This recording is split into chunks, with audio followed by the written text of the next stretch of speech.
Can you play Forspoken on Steam Deck? Forspoken is the debut project for Luminous Productions. The company was originally assembled from employees working on Final Fantasy XV.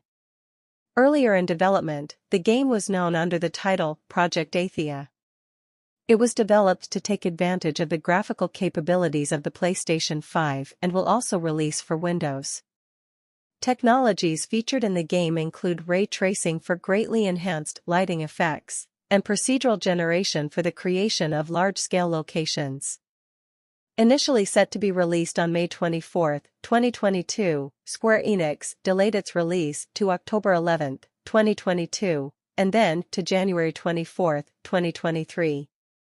The game's writing team includes Gary Whitta, Amy Hennig, Allison Rymer, and Todd Stashwick.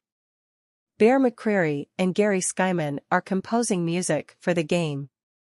The game will be a PlayStation 5 console exclusive, alongside the PC version, for 2 years. With this in mind, and considering the ceiling that the Steam Deck can hit, we're surprised to find that the game runs just fine.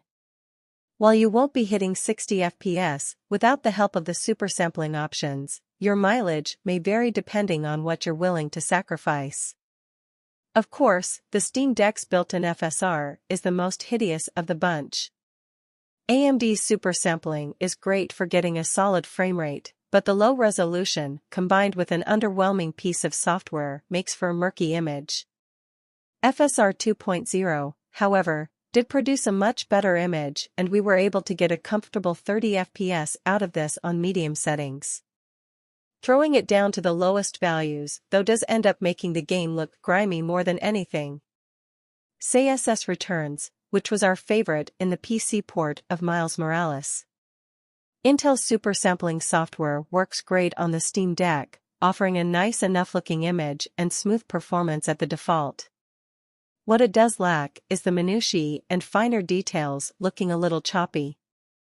However, for a game that demands a 3070 at the recommended specs, when sat at the deck's native resolution, this is just fine. According to director Takashi Aramaki, the gameplay was designed to be focused on terrain traversal speed and fluidity. Square Enix also described the game as a narrative-driven adventure. The character exists in an open-world game format where players are able to travel anywhere at any time. The player character, Fry, has access to a variety of magical spells. Following each combat encounter, the player earns experience points. Frey's cloak can be upgraded in order to improve her combat efficiency and stats, while applying nail polish unlocks special abilities. The player can also craft new items, or rest at a safe location in order to restore health. While the player is exploring the game world, they may encounter a breakstorm, a scenario similar to a horde mode in which waves of demonic creatures spawn and attack Fry. The storm ends with the appearance of a named boss character.